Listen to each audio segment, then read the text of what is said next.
Hello friends, welcome back to our YouTube channel safety standard winner. Friends, आज का अपना topic है what is H2S, hydrogen sulphide and its hazard and precaution. यानी कि H2S क्या है और उसका क्या हजार्ड है और उसके लिए हमको क्या प्रिकॉशन लेना है। तो आइए देखते हैं क्या हजार्ड रहेगा, तो उसके लिए क्या प्रिकॉशन लेंगे। तो चलिए वीडियो शुरू करते हैं। फ्रेंड्स, अब बात करते हैं व्हाट इज H2S। यह एक तरीका कलरलेस गैस है और इसका जो गंध आता है या स्मेल आता है वो सड़ा हुआ अंडा के जैसे आता है।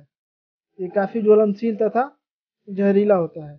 उसके बाद हो जाएगा H2S हमारे वर्कर्स के लिए एक सेफ्टी इशू है, क्योंकि ये काफ़ी हजार्डस होता है। ये ऑयल एंड गैस रिफाइनरी में ज़्यादातर पाया जाता है, क्योंकि वहाँ हम बहुत सारे अलग अलग केमिकल का यूज़ करते हैं और ऑयल एंड गैस का जो प्रोसेसिंग होता है उससे H2S रिलीज होता है। और जितने भी पेपर मिल्स जहाँ पेपर मैन्युफैक्चरिंग होता है, या कोई नाला या कोई टैंक या कोई पानी का पुराना कुआं, तो इस एरिया में H2S पाया जाता है। तो इन सभी एरिया में सभी वर्कर्स को पूरा प्रिकॉशन लेना पड़ता है, क्योंकि H2S बहुत ही घातक है और बिना प्रिकॉशन के अगर हम उस एरिया में काम करेंगे तो हमारे लिए डेंजर साबित हो सकता है। फ्रेंड्स, इसके बाद हम लोग बात करेंगे source of H2S। By decomposition of organic material. जितने भी ऑर्गेनिक मटेरियल जैसे खाद्य पदार्थ या कोई ऐसा भी मटेरियल जो सड़ता गलता है इन्वायरमेंट में, जैसे कोई मरा हुआ जानवर या हमारे द्वारा फेंके गया फूड, जिसके सड़ने पे वो H2S रिलीज करते हैं। उसके बाद होगा by petroleum processing.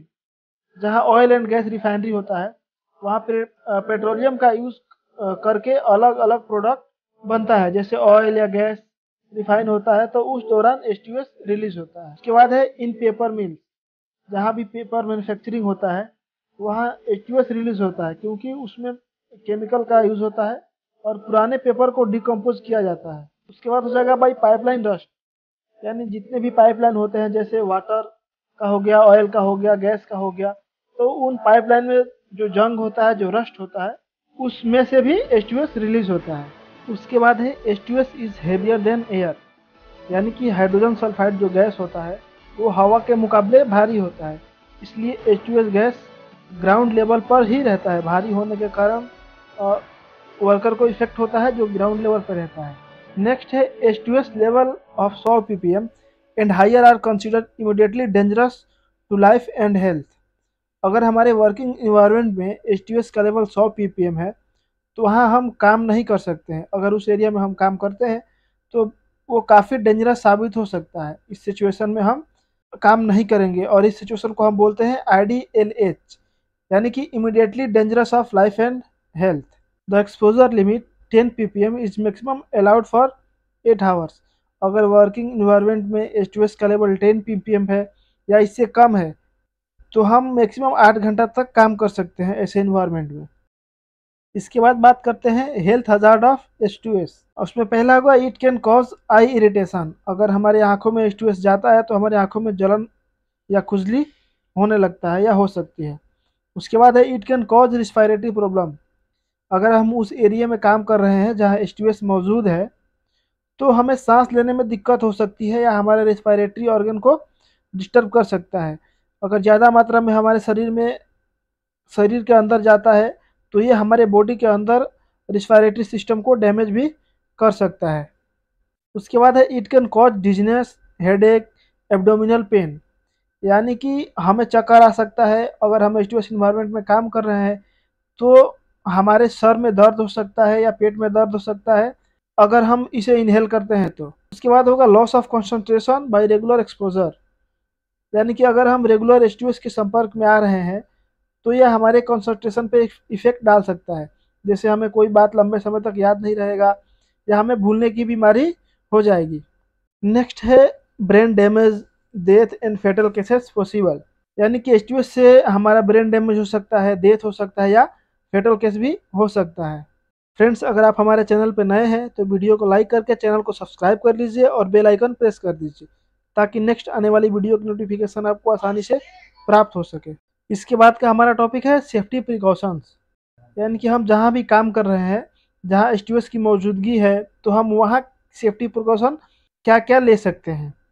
Use H2S detector before enter in any suspected area to measure the concentration of H2S। जहाँ भी हमें काम करना है और हमें लगता है कि यहाँ H2S हो सकता है, तो उस एरिया में जाने से पहले H2S डिटेक्टर के द्वारा उस एरिया में H2S का कंसंट्रेशन चेक करेंगे, फिर कार्य को शुरू करेंगे। उसके बाद होगा अगर हम ऐसे एरिया में या ऐसे एटमॉस्फेयर में काम कर रहे हैं जहाँ H2S पहले से ही मौजूद है, तो वहाँ पर हम सुटेबल ब्रीथिंग ऑपरेटर्स का यूज़ करेंगे। उसके बाद होगा प्रोवाइड सफिशिएंट मैकेनिकल वेंटिलेशन। जिस एरिया में हम काम कर रहे हैं वहाँ पर सफिशिएंट मैकेनिकल वेंटिलेशन रहना चाहिए, जो हमारे कार्य क्षेत्र का फिल्टर करता रहेगा। उसके बाद है मेंटेन गुड हाउसकीपिंग। जहाँ भी हम काम कर रहे हैं उस जगह या उस एरिया में गुड हाउसकीपिंग मेंटेन रखना है। नेक्स्ट है keep decomposable organic material from working area. जितने भी हमारे डिकम्पोजेबल ऑर्गेनिक मटेरियल होता है उसे वर्किंग एरिया से दूर रखना है, क्योंकि ये सड़ने के बाद H2S रिलीज करता है तो वो हमें नुकसान पहुंचा सकता है। इसके बाद बात करेंगे treatment for H2S affected victim. यानी कि यदि किसी को H2S गैस लग जाता है तो उसका ट्रीटमेंट कैसे करेंगे। The victim must be immediate remove outside in fresh air, don't remove BA from exiting the area. यानी कि जितना जल्दी हो सके उस पर्सन को वहाँ से निकाल कर उसे फ्रेश एयर में ले जाएंगे, तथा उसका ब्रीथिंग ऑपरेटर्स तब तक नहीं खोलना है जब तक उसे फ्रेश एयर में नहीं लेके जाया जा सके। सेकेंड है if victim has stopped breathing CPR must be started immediately. अगर वो व्यक्ति सांस नहीं ले रहा है या सांस बंद हो गया है तो उसे CPR देंगे अगर आपको आता है तो, नहीं तो ERT टीम का वेट करेंगे, यानी कि इमरजेंसी रिस्पॉन्स टीम का वेट करेंगे। उसके बाद है provide medical help as soon as possible. यानी कि ऐसे में उसे जल्द से जल्द मेडिकल हेल्प दें ताकि वो व्यक्ति रिकवर कर सके, उसकी जान बच सके। फ्रेंड्स, आशा करते हैं आपको वीडियो पसंद आया होगा। मिलते हैं किसी दूसरे वीडियो में दूसरे टॉपिक के साथ। तब तक के लिए जय हिंद, जय भारत।